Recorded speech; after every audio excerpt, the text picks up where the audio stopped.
రచ్చబండికి స్వాగతం.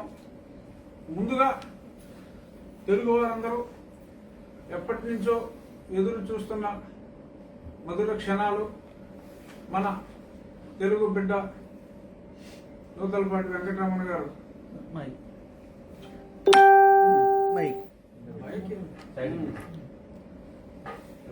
చెప్పలేదు.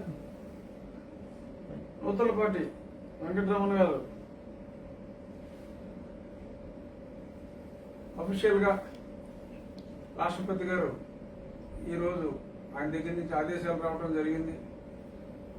మనమైతే ఎప్పటి నుంచో చెప్పుకుంటున్నాం, ఏప్రిల్ 24వ తారీఖు దర్బార్ హాల్లో ఆయన ప్రమాణ స్వీకారం జరుగుతుందని సుమారు గత 4 నెలలుగా మనం మాట్లాడుకుంటున్నాం.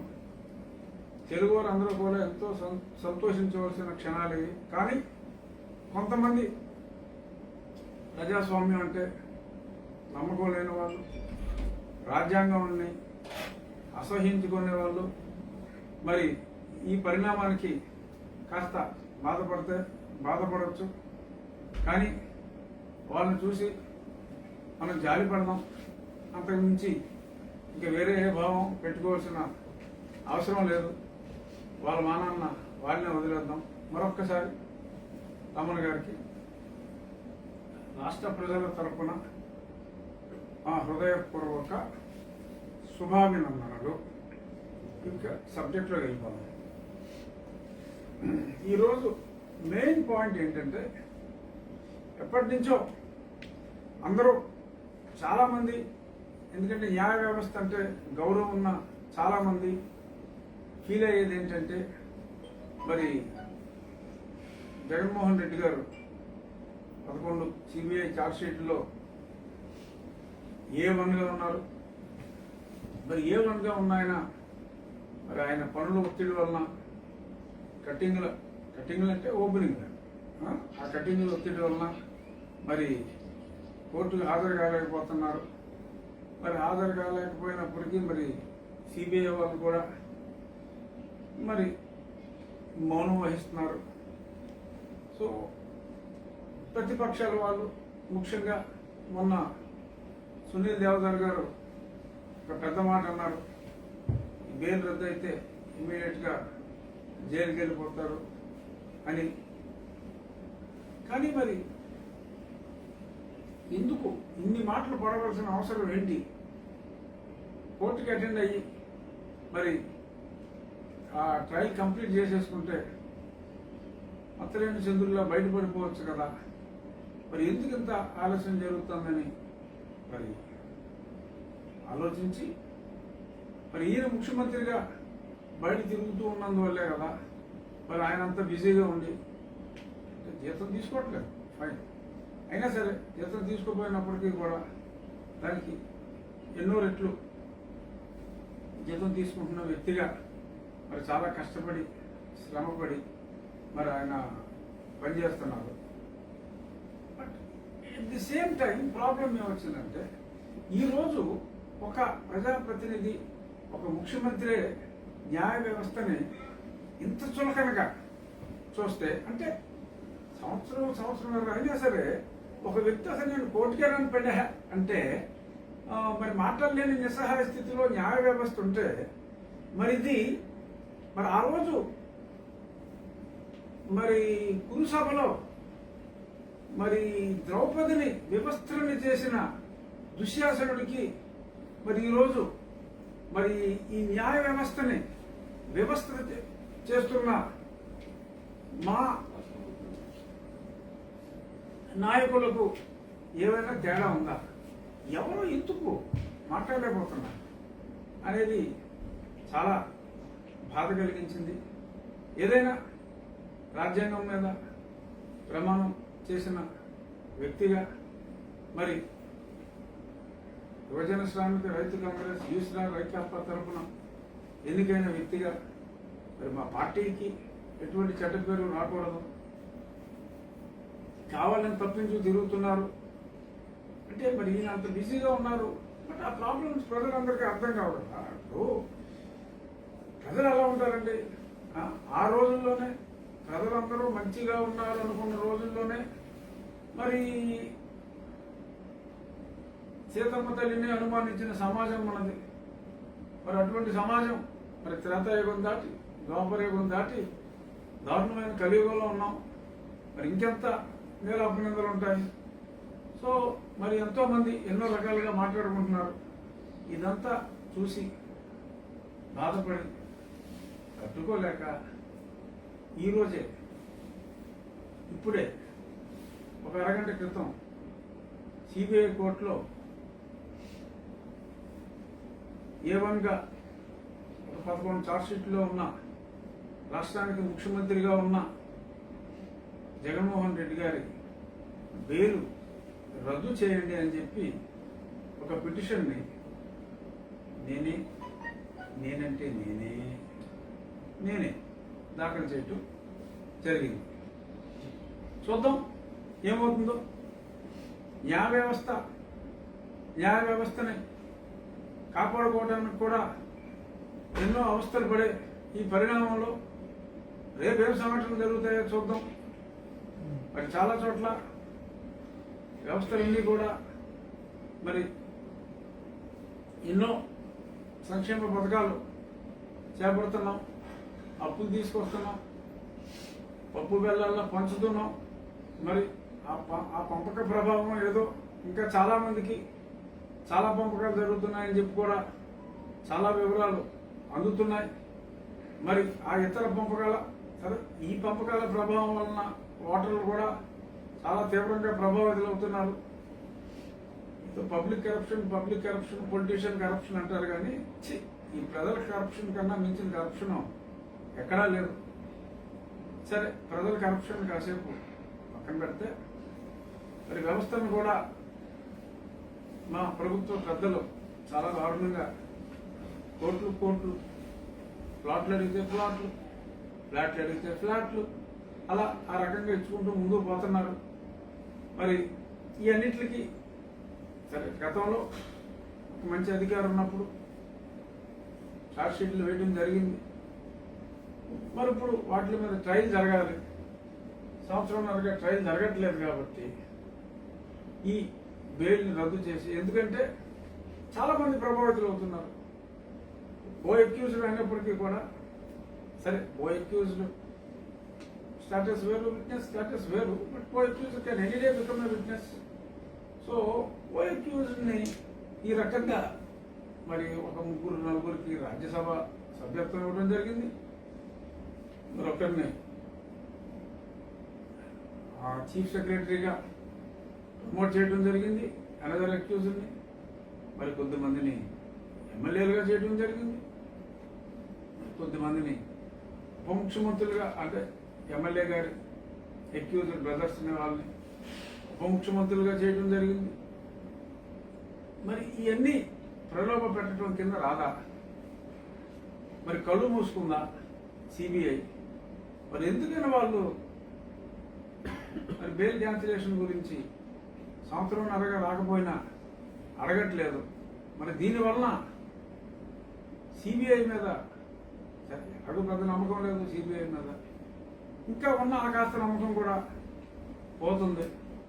అలాగే న్యాయ వ్యవస్థ మీద కూడా సంవత్సరంన్నరగా ఒక అక్యూజ్డ్ వన్ను కోర్టుకు రాకపోతే నువ్వు ఎందుకు కోర్టుకు రావట్లేదురా అన్న, ఎందుకు రావట్లేదురా అని కూడా అడగలేని నిస్సహాయ దుర్భర స్థితిలో ఈ కోర్టులుంటే ఎందుకండి ఈ వ్యవస్థ? ఎందుకండి ఎత్తేస్తే పోలా? నీకో రూలు, ముఖ్యమంత్రికో రూలా? మరి గతంలో సరే, ముందు గతంలోకి వెళ్ళే ముందు లేటెస్ట్ ఈరోజు ఉదయం చూసాం పేపర్లో, అనిల్ దేశ్ముఖ్ గారని ఎన్సీపీకి చెందిన ఒక వ్యక్తిపై ట్రాన్స్ఫర్ అయిన ఒక అధికారి చేసిన కామెంట్ని, మరి ఆ కామెంట్ ఉన్నా కూడా మరి తెలియ వరకు మరి నేను ఈ పదవిలో ఉంటే మరి నేను ఇన్ఫ్లుయెన్స్ చేస్తానేమో అన్న ఉద్దేశంలో మరి ఆయన రాజీనామా చేశారో చేయించారో. సో రాజీనామా అయితే చేశారు. మరి ఆ ఎగ్జాంపుల్ కింద తీసుకున్నా మరి ఇప్పుడు మరి ఎన్ని ఛార్జ్ షీట్లు ఎదుర్కొంటున్నారు. సుమారు 30 అన్నారు. ఇన్ని చార్జ్ షీట్లు ఎదుర్కొంటున్నారు. మరి ఆలోచించుకోండి. మరి ఇవన్నీ లేకుండా మీరు ట్రయల్ అటెండ్ అయిపోతే ఆ ముఖ్యమంత్రి పదవి ఇష్టం. పార్టీ గౌరవ అధ్యక్షురాలు గారు మీరు మాట్లాడుకుని పార్వతమ్మ గారికి ఇస్తారు, షర్మిలమ్మ గారికి ఇస్తారు, విజయమ్మ గారికి ఇస్తారు, ఇంకా అయ్యమ్మ గారికి ఇస్తారు. మీ ఇష్టం, ఈ పార్టీ మీ ఇష్టం. బట్ గతంలో మీరెంతో అభిమానించే జయలలిత గారు కూడా, ఎందుకంటే ఆవిడ అహంకారం అవన్నీ మీకు బాగా నచ్చుతాయి. సో జయలలిత గారు కూడా మరి ఇలా విచారణ జరిగినప్పుడు ఆ టాన్సీ కేసు కానీ ఇంకో కేసు కానీ ఆవిడ ఓ స్టాండ్ బై ఎప్పుడు పెట్టుకుంటారు ఆవిడ. అలాగే మీరు కూడా ఒక స్టాండ్ బై రెడ్డి గారిని చూసుకుని, అమ్మగారు రెడ్డి గారు ఎవరో చూసుకుని పెట్టి ఈ విచారణ త్వరితగతిని ముగించి, అంటే ఇది ఎలాగో నడుస్తుంది, లోవర్ కోర్టులో అవుతుందా హైకోర్టులో అవుతుందా మరి సుప్రీంకోర్టు దాకా నేను వెళ్ళాల్సి వస్తుందా అన్నదే. మరి అది న్యాయ వ్యవస్థని వారు కాపాడుకునే ప్రయత్నం మరి ఎంతవరకు చేసుకుంటారో దాని మీద ఆధారపడి ఉంటుంది. చూద్దాం. వారి ప్రయత్నంలో ఆ వ్యవస్థ రక్షించుకునే ప్రయత్నంలో వారిని మీరు ఎంతవరకు సఫలీకృతులు అవనిస్తారో చూడాల్సిన అవసరం ఉంది. మరి నా పోరాటం అయితే ఆగదు. నా ఉద్దేశం డెఫినెట్గా మీరు రెగ్యులర్గా అటెండ్ అయితే త్వరగా ఈ ఇష్యూ తేలిపోతుందని అనుకుంటున్నాను. మీకు నమ్మకం ఉంది, నాకు నమ్మకం ఉంది, మీరేం తప్పు చేయలేదని. కానీ మరి ఇంతమంది ఇన్ని రకాలుగా అంటాం, మనమేమో కోర్టులకు వెళ్లకుండా తప్పించుకుని తిరగటం, దీనివల్ల అనుమానించే అవకాశాలు ఎక్కువగా ఉన్నాయి. కాబట్టి కేవలం మీ మీద ఉన్న గౌరవంతో మీరు త్వరగా బయటపడాలి అనే ఒక ఉద్దేశంతో నేను ప్రజాస్వామ్యాన్ని, పార్టీని రక్షించుకునే క్రమంలో భాగంగా నేను చేస్తున్న ఈ చిన్ని ప్రయత్నానికి ప్రజలందరి ఆశీస్సులు కూడా ఉండాలని ప్రజలందరినీ కూడా ఈ మీడియా ద్వారా కోరుకుంటున్నాను. ఇదో జయలలిత గారే కాదు, లాలు గారు కూడా స్టాండ్ బై రబ్రీదేవి గారు పెట్టుకున్నారు. ఇలా చాలా ఎగ్జాంపుల్స్ ఉన్నాయి. సో అవన్నీ ఒకసారి మీరు మీ కన్సల్టెంట్స్తో రిఫ్రెష్ చేసి కొంచెం ముందుకెళ్తే బాగుంటుంది. అంటే ఒక సీఎంగా ఉండి ఆయన కోర్టుకు హాజరు కాలేకపోతున్నాను కాబట్టి అంటున్నారు. కానీ అందుకని అదర్వైజ్ అదే తీసేస్తే పోలా అనేది నా పాయింట్. తొందరగా తేలిపోతుంది కదా. ఐ థింక్ మనం ప్రశ్నలు 2-3 ఇష్యూల తర్వాత ఇవాళ ప్రశ్నలు కూడా ఎక్కువ ఉంటాయి. సో ఇంకొక 2-3 ఇంపార్టెంట్ ఇష్యూలు మాట్లాడేసుకుని ప్రశ్నలు కాదు. జగన్ బెయిల్ రద్దు చేయాలని మీరు పిటిషన్ వేయటమే పెద్ద సంచలనం. అసలు ఒక సొంత పార్టీ ఎంపీ ఈ విధంగా నేను సొంత పార్టీ కాబట్టి వేశాను. ఎందుకంటే పార్టీని రక్షించుకోవాల్సిన బాధ్యత ఉంది. పార్టీని రక్షించుకునే క్రమంలో భాగంగానే నీలాప నిందలన్నీ మా మీద పడుతున్నాయి. కాబట్టి త్వరగా ఇది సెటిల్ చేసుకోవాల్సిన అవసరం ఉంది. లేకపోతే ప్రతి ఓడు నోటు వచ్చినట్టు మాట్లాడుతున్నారు. మరి ఎవరికి చూసినట్టు వాళ్ళు మాట్లాడుతున్నారు. ఈ బెయిల్ రద్దు అయిపోతే జైలు అని మరి సునీల్ దియోదర్ గారు మాట్లాడుతున్నారు. వాళ్ళకి అంత అవకాశం ఎందుకు ఇచ్చాం? అదేదో ముందే అటెండ్ అయిపోతే ఇప్పటికి కొట్టేసేవారేమో కదా కేసు అనేది నా భావన. సో నేను బెయిల్ పిటిషన్ ఎప్పుడు విచారణ రాబోతుంది సార్? మీరు వేసిన బెయిల్ విచారణకి ఎప్పుడు వస్తుందో చూడాలి. అది ఆల్రెడీ ఫైల్ చేసాం. ఈ రోజు ఉదయం 1 గంట క్రితమే ఆ సిబిఐ కోర్టులో ఫైల్ చేయడం జరిగింది. అంటే మీ మీద సిబిఐ ఎఫ్ఐఆర్ ఫైల్ చేయడంలో మీ సీఎం పాత్ర ఉందని మీరు నమ్ముతున్న నేపథ్యంలో అందులో భాగంగా మీరు ఏ విధంగా చేశారనుకోవచ్చా? మీరు ఎలాగైనా అనుకోవచ్చు, తప్పలేదు. మీరు అనుకోవటం మీ హక్కు. బట్ ఏమో ప్రతికూలం కారణం కావచ్చు. ఎందుకంటే at the end of the day గతంలో కూడా చెప్పుకున్నాం న్యూటన్ థర్డ్ లా గురించి. అది కారణం అని అనుకోవటంలో తప్పులేదు. కానీ అది కారణం కాదేమో నేను అనుకుంటున్నాను. బట్ మీ మనసులో భావాలు నీవు కాబట్టి మీ మనోభావాలను కించపరిచే హక్కు నాకు లేదు. కాబట్టి నేను మీ భావాలని నేను వ్యతిరేకించలేకపోతున్నాను, అలాగే సమర్థించలేకపోతున్నాను. సో నెక్స్ట్ ఇష్యూ ఒక ఇంపార్టెంట్ ఘట్టంతో మొదలెడతాం. Please focus. YS Vivekananda Reddy garu హఠాత్తుగా గుండెపోటుతో మరణించడం అన్నటువంటిది అత్యంత బాధాకరమైనటువంటి విషయం. రాష్ట్రానికి, రాష్ట్ర ప్రజలందరికీ కూడా 35 సంవత్సరాల రాజకీయ జీవితంలో ఎమ్మెల్యేగా, ఎమ్మెల్సీగా, మంత్రిగా. సో ఇదన్నమాట. ఇంకా మళ్ళీ ప్లే చేయక్కర్లేదు, అర్థమైపోయిందిగా. ఊరికి ఫస్ట్ వైఎస్ వివేకానంద రెడ్డి గారు హఠాత్తుగా గుండెపోటుతో మరణించడం అన్నటువంటిది అదండి. అత్య- 9 గంటలకు ఆ రోజు ఈయన చనిపోయిన తర్వాత, అదే చంపబడ్డ తర్వాత, పాపం గుండెపోటుతో చనిపోయారు అని చెప్పి ఆయన వాక్కుచ్చారు. మరి తర్వాత సరే 1-2 గంటల తర్వాత చంద్రబాబు నాయుడు గారు చంపేశారని చెప్పి చెప్పారు. ఇక్కడ అసలు సింపుల్ కామన్ సెన్స్, అప్పుడే రిక్రూట్ అయిన హెడ్ కానిస్టేబుల్కి ఇచ్చినా కూడా ఈ కేసు ఈజీగా సాల్వ్ అయిపోయింది. మరి దీన్ని సిబిఐ, సరే గతంలో సిఐడి, వాళ్ళు 9 నెలలు, మరి వీళ్ళకి ఒక్కొక్క 11 నెలలు ఎంత అయింది. మరి వీళ్ళు ఏం చేశారో అర్థం కాదు. ఎందుకంటే అంత రెడ్ హ్యాండెడ్గా మీడియాలో జాలీగా ఫేస్ పెట్టి మాట్లాడారు మా జాతీయ కార్యదర్శి గారు. మరి ఆయన పిలిచారా ఇప్పటి వరకు? మరి అప్పుడు విచారణ చేస్తున్న వాళ్ళు కానీ, అంటే Sunil Kumar and CBCID batch కానీ, మరి ఇప్పుడు ఇంకెవరో పాపం చిన్నవాళ్ళు ఆలీల్ని పట్టుకున్నారు. పాపం సాక్షులేమో లేచిపోతున్నారు. సాక్షులు చెప్పాలన్న భయంతోనో, లేకపోతే మరి ఎందుకనో, మరి ఒక తప్పు చూసేవన్న భయంతోనో, మరి వాళ్ళుగా ఆత్మహత్య కావించబడుతున్నారు. అట్లా శ్రీనివాసరెడ్డి గారు కానీ, ఇంకొద్దిమంది కానీ. మరి అదే మరి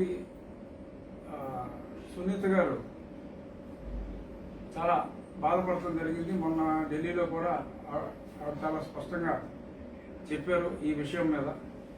మరి సింపుల్గా సాయిరెడ్డి గారిని పట్టుకుని కూర్చోబెట్టి అడిగితే, మీకు గుండెపోటుతో చనిపోయారని ఎవరు చెప్పారు? లేదు, నీకు గుండెపోటుతో చనిపోతారని నీకు ముందే తెలిసిందా అన్న సింపుల్ పాయింట్లు కాస్త తలకాయలు, ఇంత కొన్ని మెదడు కణాలు మిగిలినా కూడా ఈజీగా తెలిసిపోయే విషయం. మరి ఇది ఎందుకుని అడగట్లేదు అనేది మరి చాలా అన్యాయం.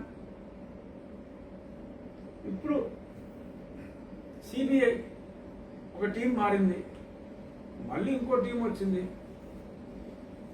మరి ఇప్పుడు నాకు అందిన ఒక సమాచారం మేరకు సిబిఐ అధికారులతో మరి ఒక ఎంపీ సహకారంతో, ఎంపీ మా పార్టీకి సంబంధించిన ఎంపీ కాదు, అంతవరకు క్లూ ఇస్తాను. ఆ ఎంపీ పేరు నేను చెప్పను. ఇచ్చిన క్లూలతో మీరు అర్థం చేసుకుంటే సంతోషం. సో మా పార్టీ ఎంపీ కాదు, చెప్తారు కదా, చెప్పను. మా పార్టీ ఎంపీ కాదు, నేను చెప్పనంటే చెప్పను. ఆ పార్టీ ఎంపీ కాదు, వేరే పార్టీ ఎంపీ, ఇన్ఫ్లుయెన్షియల్ ఎంపీ. అన్నీ చెప్పేస్తాను. సో మా పార్టీ ఎంపీ కానీ ఒక ఎంపీ సహకారంతో వీడియో కాన్ఫరెన్స్ లో సిబిఐ అధికారులతో కూడా నిర్వహించుకుంటూ, మరి ఆ ఎంపీ ఈ కేసే కాదు అసలు నీ మెయిన్ కేసు కూడా డీల్ చేస్తానని చెప్పి చెప్తున్నట్ట. మరి ఏంటో, మరి ఎంతవరకు అతను సక్సెస్ అవుతాడో చూద్దాం. సక్సెస్ అయితే అతనికి బాగా ఆర్థికంగా బాగుంటుంది. సరే, అదేమవుతుందంటే అది చూద్దాం. బట్ ఇక్కడ coming back to the main point, ఆ రోజు అక్కడ జరిగింది ఏంటి? ఆయన్ని గొడ్డలతో నరికారు. అసలు ఈ గుండెపోటు కాన్సెప్ట్ ఎక్కడి నుంచి వచ్చింది అనేది ఎంక్వైరీ చేయాలి ఫస్ట్. ఎందుకంటే దేర్ వాస్ ఎ స్కీమ్. లేదంటే గుండెపోటు అనే మాట రాదు కదా. గొడ్డలపోటుకి గుండెపోటుకి సంబంధం ఉందా? అసలు ఉందా? సో ఆ గొడ్డలపోటుని గుండెపోటుగా మార్చిన పెట్టిదనినా ఆయన ఆ గొడ్డలతో- విధం ఎందుకనినా గొడ్డలతోనే చంపారని నాకు తెలిసింది. అంటే ఆ నరుకులకి గొడ్డలు ఎలా ఉంటుందండి, అది నరికినప్పుడు అది గొడ్డలా కాదా అన్నది తెలుస్తుంది. మిమ్మల్ని పెట్టినా తెలుసుకోగలరు అసలు ఎవరు మర్డర్ చేశాడు, మీరు అనవసరంగా ఢిల్లీలో ఉండిపోయారు. సో గొడ్డలతో నరికితే పోనీ ఇప్పుడు ఈయన అడిగిన చచ్చు ప్రశ్న లాగా గొడ్ల చాక లేకపోతే ఇంకోట బాక అనుకోవచ్చు. తెలియదు. ముందు పూట అయితే అవ్వదు కదా. పోనీ గొడ్లు కాదు గారు, గొడ్లు కాకపోతే పోనీ ఇంకేదో కత్తి అనుకోండి. తెలియకుండా ముందు- జగన్ గొడ్డలేనట్టు చెప్పాడు అంటున్నా. ఏమో ఆయన చెప్పాడు ఎవరు చెప్పాడో మనకు తెలియదు. మా వాళ్ళు చెప్పింది, మా పార్టీ జాతీయ కార్యదర్శి చెప్పింది. నేను ఆయన ఎంక్వైరీ చేయమని అడిగేది ఏంటంటే అసలు ఉండిపోవటనే మీకు ఎవరు చెప్పారు? మొదట ఆయన గుడ్డపోటు అన్నాడు, తర్వాత జగన్ గొడ్డల పోటు అన్నాడు.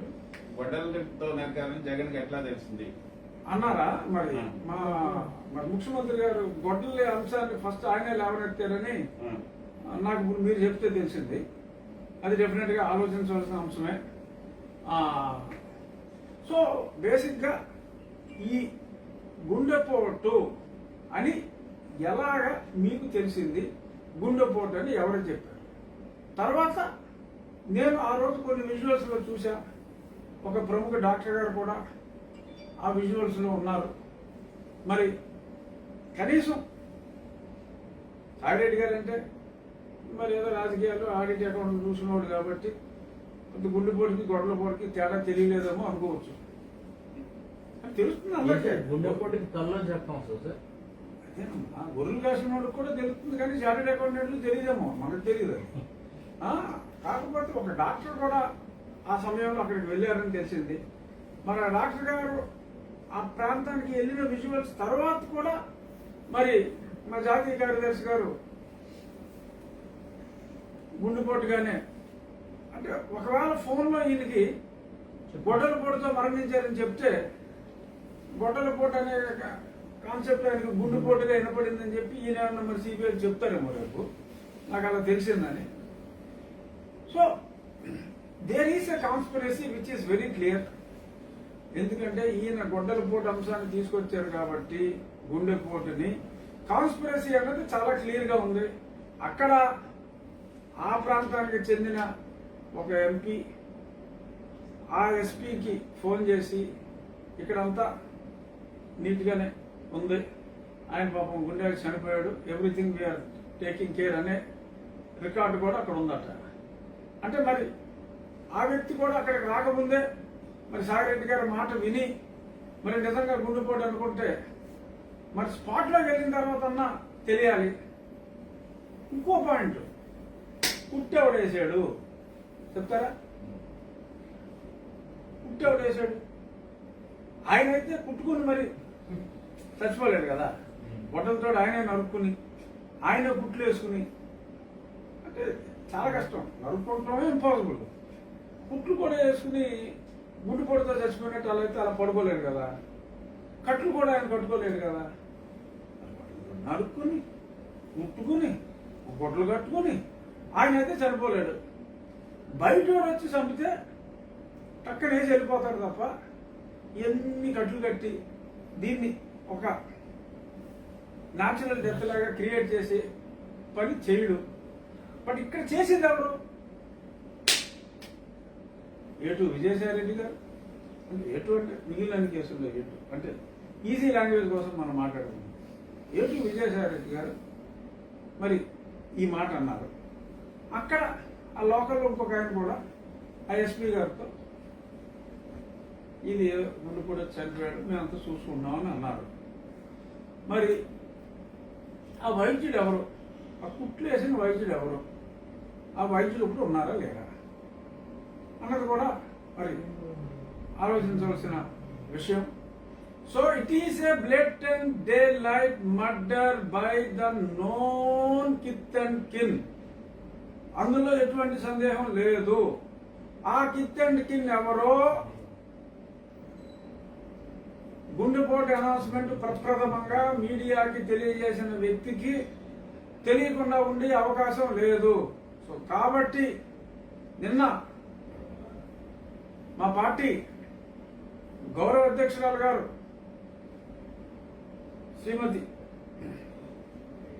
విజయమ్మ గారు అంటే ఆ లెటర్లో అయితే విజయ రాజశేఖర రెడ్డి అని రాశాడు. శ్రీమతి అదే పేరు మాట్లాడతాం మనం కూడా.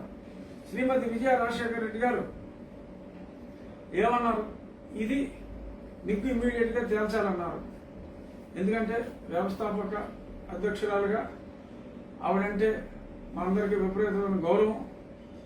ఆవిడ ఇమ్మీడియట్గా కూడా ఎంక్వైరీ జరగాలన్నారు. కాబట్టి మా విజయమ్మ గారి ఆదేశానుసారం, ప్లీజ్ లిజన్, మా విజయమ్మ గారి ఆదేశానుసారం ఏ క్లిప్పింగ్ అయితే ఇప్పుడు నేను మీకు ప్లే చేశానో ఆ క్లిప్పింగ్ కూడా ఒక పెన్ డ్రైవ్లో ఇచ్చి ఈయనంత స్పష్టంగా గుండెపోటు అని చెప్పాడు, దీని వెనుకున్న కథ ఏంటి, ఇతన్ని పిలిచి ఎంక్వైరీ చేస్తే మీకు అన్ని నిజాలు తెలిసిపోతాయి.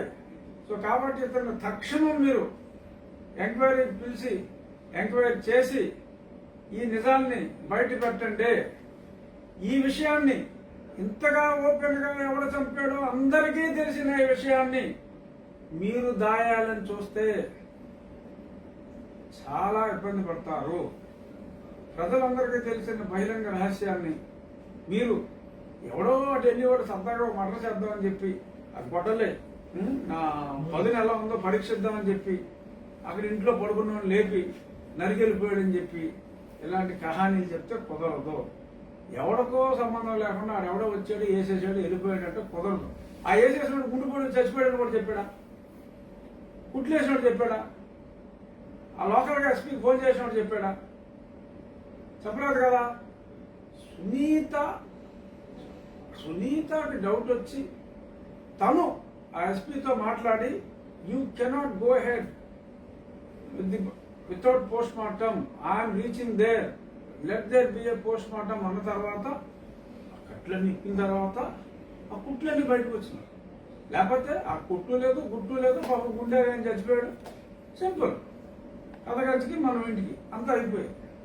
మరి నేను మా విజయమ్మ గారి ఆదేశానుసారం ఆవిడ నిగ్గు తేల్చాలన్నారు కాబట్టి వాళ్ళ సన్నీ మీద అనవసరంగా నేలాపనిందలు ఆ TV5 ఆ జోతోడు ఆ పని లేదు పాట లేదు వాళ్ళిద్దరూ అంతసేపు రగ్గడు వీడియో రేట్లు తప్ప ఇంకో పని లేదు వాళ్ళకి. సో ఆ పని పాట లేని TV5 ABNలు మా సన్నీని నేలాపనిందలు వేస్తున్నారు కాబట్టి ఇది వెంటనే తేలిపోవాలన్నారు. కాబట్టి నేను ఈరోజే ఈ మీడియా సమావేశం అయిన వెంటనే ఒక లెటర్ రాసి ఈ నిజానిజాలని ఇమీడియట్గా చెయ్యాలని, అలాగే కొంతమంది సిబిఐ అధికారులు ఇందాక చెప్పినట్టు ఒక ఎంపీ సహకారంతో మా తాడేపల్లి వారి ఆర్థిక సహకారంతో మరి వీడియో కాన్ఫరెన్స్లు కూడా వచ్చేస్తున్నారంటే సిగ్గు లేకుండా ఆ డీటెయిల్స్ అన్ని కూడా ఉన్నాయి, చెప్పాల్సినప్పుడు చెప్తారు.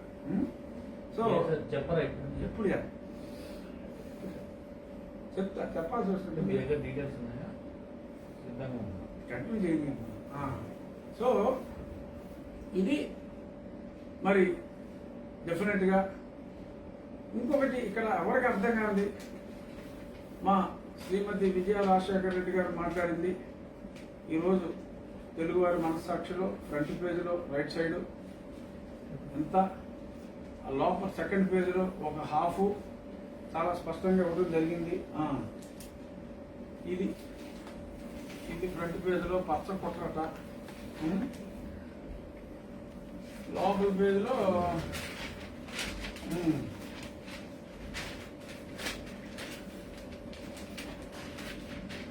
లోపల పేజీలో హాఫ్ పేజీ, రెండో పేజీ మళ్ళీ మరీ లోపల 11వ పేజీలో అవి ఏం కాదు. ఇది బాగా వేశారు. మరి ఇప్పుడు ఎంతగా బాధపడినా మా మరిది గారి కుమార్తె మా కుటుంబం అని చెప్పి బాధపడ్డారు. నిజంగా ఒక తల్లిగా ఆవిడ బాధ అంటాం సహజం. మరి ఆవిడ ఇక్కడికి వచ్చి మరి ఆవిడ గోల్డ్ వెలపుచ్చుకుంటే ఈ పేపర్లో ఒక అక్షరం కూడా రాయలా. ఆఖరికి అది ఎక్కడో ఆ లోపల 11వ పేజీలో రాసే కాలం కూడా నేను చూసా, కావాలని నాకు కనపల్లా. సరే వాళ్ళ బ్లూ ఛానల్స్లో కూడా అంటే ఇది పచ్చగొట్ర అని మీరు అంటున్నారంటే ఎస్ నేను సమర్థిస్తాను. అంటే ఇది వేయలేదు అంటే మరి ఆవిడ బాధని విజయమ్మ గారి ఆవేదనని ఇంతగా ఆవిష్కరించిన మీడియా మరి సునీత ఆవేదనని మరి బ్లూ మీడియా ఎందుకు బ్యాన్ చేసింది అనేది నా పాయింట్. అంటే మరి ఇది పచ్చ కుట్ర అయితే అది నీలి కుట్ర ఏమంటారు? సో ఇటువంటివన్నీ ఏదో ఏదో జరిగింది, ఏదో జరిగిపోయింది. ఎవడో ప్రజలు కూడా వాళ్ళ డబ్బులతోటి, అందరి డబ్బులతోటి కొందరికి ఇచ్చే పప్పు బెల్లాలు, ఆ ఓట్లు మనకు సరిపోతాయి కాబట్టి మీ సన్నీ బాబు ఎన్నిసార్లు అయినా చెప్తారు అని మీరు అనుకోవడంలో ఏమాత్రం తప్పు లేదు. మళ్ళీ నెగ్గొచ్చు కూడా. కానీ మరి ఈ ఏది దీనికి అంటే చెల్లెలు అక్కడికి వెళ్ళి ఘోషిస్తే మరి ఎందుకని మనం మాట్లాడలేదు? అంటే ప్రజాభిమానం ఉండి మళ్ళీ నెగ్గేస్తారు అన్న నమ్మకం మీకుంటే ఇటువంటి వాటిని పట్టించుకోరా. ఇకపోతే మెయిన్గా ఇంకొక మాట మా శ్రీమతి విజయ రాజశేఖర రెడ్డి గారు అన్న మాటల్లో ఇంకో మాట ఏంటంటే, హత్య జరిగినప్పుడు చంద్రబాబు నాయుడే ముఖ్యమంత్రిగా ఉన్నాడని. నిజమే, ఆయన ఉన్నాడు కాబట్టి ఏదో జరగాలని అనుకున్నట్టున్నాడు అంతా రొటీన్లో. మరి అక్కడ ఏమైంది? ఎస్పీని ట్రాన్స్ఫర్ చేశారు, డీజీపీని ట్రాన్స్ఫర్ చేశారు, ఐజీ ఇంటెలిజెన్స్ని ఎలక్షన్ టైం కదా పిటిషన్ వేసి ఐజీ ఇంటెలిజెన్స్ని ట్రాన్స్ఫర్ చేశారు. ఇంకెవరున్నారు అక్కడ? ఆ సిఐ ఎలాగో మీరు ముందే కొనేసుకున్నారు. ఆ తర్వాత సన్నీయే మరి కొత్తగా ఒక సిట్ వేశాడు. మరి ఆ సన్నీ చేసిన సిట్టు ఏం చేశారు? 8 నెలల్లో గుండుపేటని చెప్పిన కూడా కనీసం పిలిచి కూడా మాట్లాడలేదు. ఏం ఎంక్వైరీ చేశారు? ఒక సాక్షి అంటే విట్నెస్, ఒక సాక్షిని ఆత్మహత్య చేశారు. అది కూడా సునీత చెప్పింది చాలా స్పష్టంగా, షీ బీయింగ్ ఏ డాక్టర్. ఇక్కడ కిడ్నీకి ఇంకా దేనికో, ఆ స్ప్లీన్కో దేనికో ఆ మధ్య భాగంలో అక్కడ బ్లడ్ క్లాట్స్ వచ్చినాయి, యశవంతరావు చచ్చిపోతే అక్కడ రక్తస్రావం జరిగే అవకాశం లేనే లేదు. సో అది కూడా ఎలా అయితే వివేకానంద రెడ్డి గారి ముందు పాపం గుండెపోటు చచ్చిపోయాడని అనుకున్నారు, అది కూడా ఆత్మహత్య చేసుకుని చావలేడు. ఆత్మ హత్య గావించబడింది. మరి అది కూడా మరి మీరు పోస్ట్ మార్టం ఏమీ లేకుండా మన ప్రభుత్వం కాబట్టి కొట్టారు. సో ఇలా ఇంకెంతమంది పోతారని ఆవిడ బాధపడింది. మరి దానికి లేదు సమాధానం. ఎంతసేపు మా సన్నీ మంచోడు, మా సన్నీకి 150 సీట్లు ఉన్నాయి, ఈ ప్రతిపక్షం పనికిరాని వాళ్ళు. సన్నీ అంటే ఆవిడ కుమారుడా? అంటే ఆవిడ ఆత్మకథలో బుక్ లో కూడా సన్నీ అని రాశారు, అందుకని సన్నీ అని ఈజీగా ఈ సన్నీ వేరు. సో ఇది మరి మధ్యలో డిస్టర్బ్ చేస్తున్నారు సార్, ఫ్లో పోతారు. సో మరి ఈ రకంగా మీరు ఆ లేఖ రాసి ఆ లేఖ వలన ఏదో గుట్టుగా జరుగుతున్న సంసారాన్ని బజార్లో పెట్టినట్టుగా అయిందేమో అని నా బాధ. అయినప్పటికీ కూడా మీ బాధను అర్థం చేసుకున్న వ్యక్తిగా ఇది త్వరగా తేల్చాలని చెప్పి ఒక పార్లమెంట్ సభ్యుడిగా నేను ఎలక్షన్స్లో సన్నీ బొమ్మ కన్నా మీ బొమ్మ నేను ఎక్కువగా రాజశేఖర రెడ్డి గారి బొమ్మ వాడాను కాబట్టి మీ వాక్కు వేద వాక్కుగా నేను రెగ్యులర్గా సిబిఐని పర్సూ చేసి ఇది ఇష్యూ తొందరగా తేల్చాలని, నిజమైన ఇంటి దొంగలు అండర్లైన్ చేస్తున్నా. ఎందుకంటే ఇంటి దొంగలు కాబట్టి చక్కగా అన్ని తుడిచి, ఒక ఇల్లుని మనం ఎలా దుద్దుకుంటాం, చక్కగా నీట్గా తుడిసి ఎక్కడ దుమ్ము లేకుండా చక్కగా ఉంచుకుంటాం కదా ఇల్లు. అలాగే చక్కగా అచ్చి చేసిన తర్వాత చక్కగా నీట్గా బ్లడ్ అంతా తుడుచుకుని కట్లు గిట్లు అన్నీ వేసారు కాబట్టి వాళ్ళు ఇంటి దొంగలే. సో కాబట్టి ఇంటి దొంగల్ని త్వరలో సిబిఐ ద్వారానే పట్టించిచ్చే ప్రయత్నం చేస్తాం. ఈ 2 నెలల్లో కూడా ఆ సిబిఐ తేల్చకపోతే మీ ఆజ్ఞగా భావించి పార్లమెంట్లో కూడా నేను ఈ విషయాన్ని ప్రస్తావిస్తాను. బట్ ఈలోపే మరి మీ సంక్షేమ ఫలాలు మరి సిబిఐ వారికి అందక ముందే మరి వాళ్ళు నిజాయితీగా ఈ కేసు విచారించి ఇకపై సన్నీతో ఆ ఎంపీతో వీడియో కాన్ఫరెన్స్లో పాల్గొకుండా తగు జాగ్రత్తలు తీసుకునేలాగా నేను ఆ సంబంధిత అధికారులకు కూడా ఈరోజు కూడా ఇన్ఫార్మ్ చేస్తాను. వీళ్ళతోటి వీడియో కాన్ఫరెన్స్లో పాల్గొవద్దని, ఇది కూడా కొంచెం స్పీడప్ చేయమంటాను. ఇక ఈ సందర్భంగా నిన్న నాకు తెలిసిన అంశం ఏంటంటే, సరే నేను గతంలో క్లియర్గా చెప్పా, మిస్టర్ జగన్మోహన్ రెడ్డి ఎలియాస్ సన్నీ ఇతనే ఎస్బీఐలో ఇంకొక ఎంపీ ఒక ఆజర్బాహుని ప్రవేశపెట్టి ఏదో క్యాష్ ఇచ్చి కొట్టారంట. మరి ఏం చేశారో ఎఫ్ఐఆర్ అయితే కట్టించిన 24 గంటల్లో కంప్లైంట్ ఇప్పించాడు. కంప్లైంట్ ఇప్పించిన 24 గంటల్లో ఇంకొక ఇందాక చెప్పిన ఎంపీ సహకారంతో అది ఎఫ్ఐఆర్ కట్టించాడు. ఇది సత్యం. ఎవిడెన్స్ ఏంటంటే I'm in the process of collecting those evidences. చాలా వరకు అందినాయి, బట్ బయట చెప్పలేం కదా ఏమున్నాయో అని. తర్వాత అక్కడతో అక్క సన్నీబాబు నిన్న మా తమిళనాడు ఎలక్ట్రిసిటీ బోర్డు ముందు పాత చైర్మన్కి ఫోన్ చేశాను. పాత చైర్మన్ నేను చైర్మన్ కాదని చెప్పాడు. సో కొత్త చైర్మన్ పట్టుకున్నారు. ప్రవీణ్ ప్రకాష్ ఒకటి ఉన్నారు అక్కడ. పట్టుకుని ఎలాగైనా సరే ఆ బ్యాలెన్స్ పేమెంట్లు ఏమి ఇవ్వడానికి వీల్లేదు, అసలు ఏ పేమెంట్ ఇవ్వకుండా అవసరమైతే మళ్ళీ నువ్వు కొత్త కేసులు పెట్టి ఆయన నువ్వు అరెస్ట్ చేస్తే ఆడికి నీకు పేమెంట్ ఇవ్వకపోతే నేను నీకు పేమెంట్ ఇస్తానని చెప్పాను వాళ్ళకి. ఇది పచ్చినిజం. 2 గంటలకి వీడియో కాన్ఫరెన్స్లో పాల్గొన్నాడు. దాని మీద నేను ఈరోజు Tamil Nadu chief మినిస్టర్కి,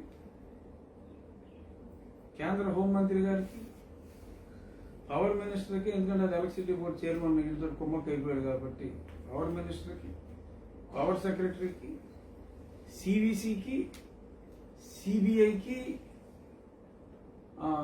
chief secretary of Tamil Nadu electricity బోర్డుకి అఫీషియల్గా ఇచ్చాను. అలాగే మరి వాళ్ళ పేర్లు పెట్టినప్పుడు వాళ్ళకి అఫీషియల్గా ఇవ్వకపోయినా అన్అఫీషియల్గా అయినా సరే తెలియజేయకపోతే బాగోదని ఆ ఎలక్ట్రిసిటీ బోర్డు చైర్మన్ నా బన్సల్కి, సీఎం ఆఫీస్లో ఉన్న సలహాదారుడు పీపీకి, అంటే Praveen Prakash, short cut PP అంటారు, అంటే వేరే రకంగా అర్థం చేసుకుంటారు. పీపీ అనేది ఎక్కడైనా కూడా ఆఫీసర్స్కి ఆ షార్ట్ నేమ్స్ తోటి పిలుస్తారు. సో అని చేత ఆ పీపీకి, అలాగే ముఖ్యమంత్రి కార్యదర్శికి కూడా, ఎందుకంటే ముఖ్యమంత్రి పేరు రాసేది కాబట్టి అందులో మా ముఖ్యమంత్రి గారు అన్ని కుట్రలు చేస్తూ ఉంటాడు. వాళ్ళని వీళ్ళని పిలిచి వీడియో కాన్ఫరెన్స్ పెట్టి ఎలాగైనా ముఖ్యమంత్రే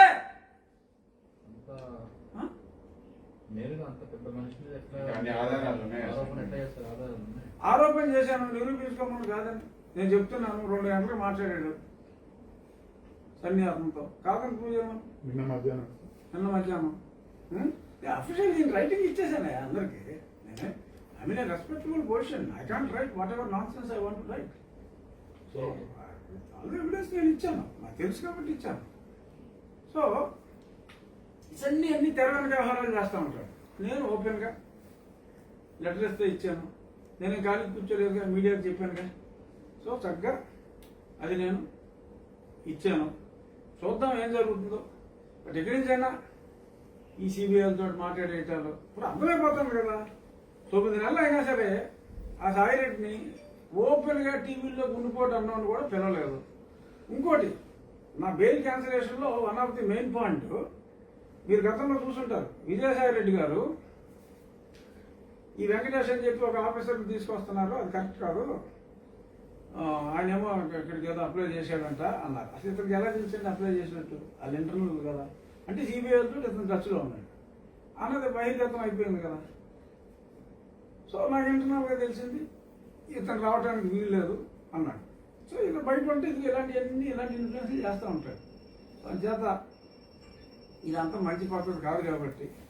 బట్ ఏమన్నాం, ప్రజలు న్యాయ నిర్ణేతలు, ప్రజలు జగన్మోహన్ రెడ్డి తప్పు చేయలేదని నమ్మారనుకోండి, ఆ నమ్మకం నిజం అవ్వాలంటే దీన్ని బయటపడాలి కాబట్టి ఆ రకంగా నేను అది వేయటం జరిగింది. చాలా పాయింట్లు ఉన్నాయి, మరి ఆ పాయింట్లు కన్సిడర్ చేస్తుందని అనుకుంటున్నాను. చూద్దాం. సో ముఖ్యంగా ఇంకా చాలా ఇష్యూలు ఉన్నాయి, మనం రేపు మళ్ళీ పెట్టుకుందాం. అంటే ఈ రెండు ఇష్యూల మీద ఒక పాయింట్, మీరు పిటిషన్ వేశారు కదా, అంటే how you are related to file that petition? Yes అద్భుతమైన ప్రశ్న. నార్మల్గా ఏంటంటే సిబిఐలో ఏదైనా ఇలాంటి బెయిలిట్లో అయితే ఏజెన్సీ అడగాలి, లేదు అంటే విట్నెస్ అడగాలి, వీళ్ళిద్దరే నార్మల్. బట్ ఆ accused if is a powerful politician and if there is already some happenings have occurred wherein the co-accused who were the potential witnesses in future were being lured, అంటే directly or indirectly if you are influencing అంటే bail కండిషన్లోనే ఉంది అని ఉంది. So ఈయన ఎంతో మందిని మరి ఇలా పదవులు ఇచ్చి ఇంకోటి ఇచ్చి ఇన్ఫ్లుయెన్స్ చేశాడు. ఇన్ఫ్లుయెన్స్ అయితే చేశాడు. అతను ఇన్ఫ్లుయెన్స్ చేయాలని ఇచ్చిన ఇవ్వకపోయినా ఇన్ఫ్లుయెన్స్ అయిపోతారు న్యాచురల్గా. ఇప్పుడు ముఖ్యమంత్రి, ఇప్పుడు ఎంతో మంది ప్రభుత్వ అధికారులు ఉన్నారండి విట్నెస్లుగా. ఏపీఐఐసీలో వాళ్ళు చాలా మంది ఉన్నారు. 13 ఛార్జ్షీట్లో, ఒక ఛార్జ్షీట్లో అన్ని గవర్నమెంట్ పెట్టిన సంతకాలు కాబట్టి ఆ సెక్షన్ ఆఫీసర్లు వాళ్ళు విట్నెస్లు ఉన్నారు. విట్నెస్లు అక్యూజ్డ్ 10-12 మంది ఉన్నారు, విట్నెస్లు చాలా మంది ఉన్నారు. ఒక అక్యూజ్డ్ ఏమో ముఖ్యమంత్రిగా ఉంది, అనదర్ అక్యూజ్డ్ ఏమో చీఫ్ సెక్రటరీగా ఉంది.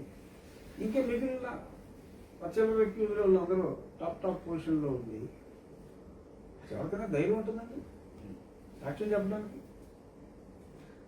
చెప్పండి. సో ప్రజా ప్రయోజనాల దృష్ట్యా మీరు వేసిన ఈ పిటిషన్ మెయింటైనబుల్ అవుతుంది. ఇట్ ఈస్ మెయింటైనబుల్ అని చెప్పి దెర్ ఆర్ 4-5 సుప్రీంకోర్టు జడ్జిమెంట్స్.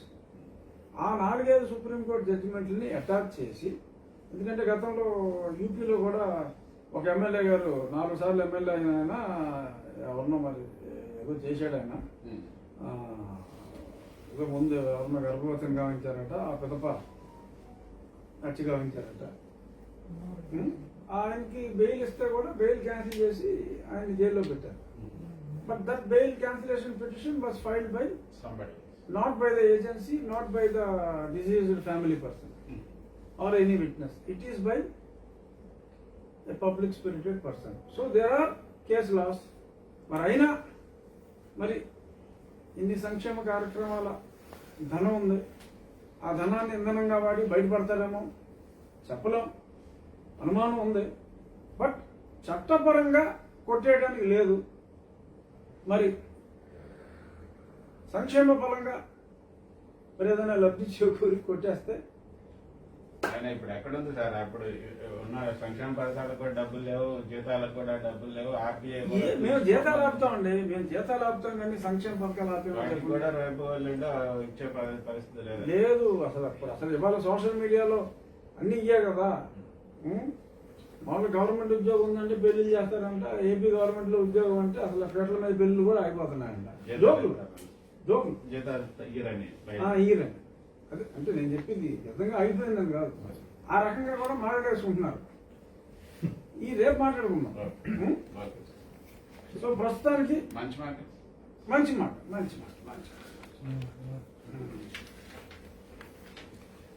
సరే, ఇదేదో నా గురించి అన్నట్టుంది. ఇప్పుడు ఏదో నేను కేసులు పోరాటాలు అనుకోకుండా మరి ఆదరించుకో అనుకుంటాను. అలిసే వరకు ఆడితే అది ఆట, గెలిచే వరకు చేస్తే అది యుద్ధం, చచ్చే వరకు బ్రతికితే అది జీవితం, చచ్చినా కూడా బ్రతికితే అది నీ మంచితనం. సో ప్రజలందరూ కూడా చచ్చేదాకా బ్రతికే జీవితాన్నే కాకుండా చచ్చిన తర్వాత కూడా బ్రతకాలనే కాంక్షతో బ్రతికితే సమాజం బాగుపడుతుందని దీని మెసేజ్. అంచేత సాధ్యమైనంత వరకు ఫాలో అయ్యి ప్రయత్నం చేయండి. ఆ చివరి స్టేజ్ దాకా రాపోయినా కనీసం గెలిచే వరకు అన్నా యుద్ధం చేయండి. Thank you. రేపు మళ్ళీ కలుద్దాం.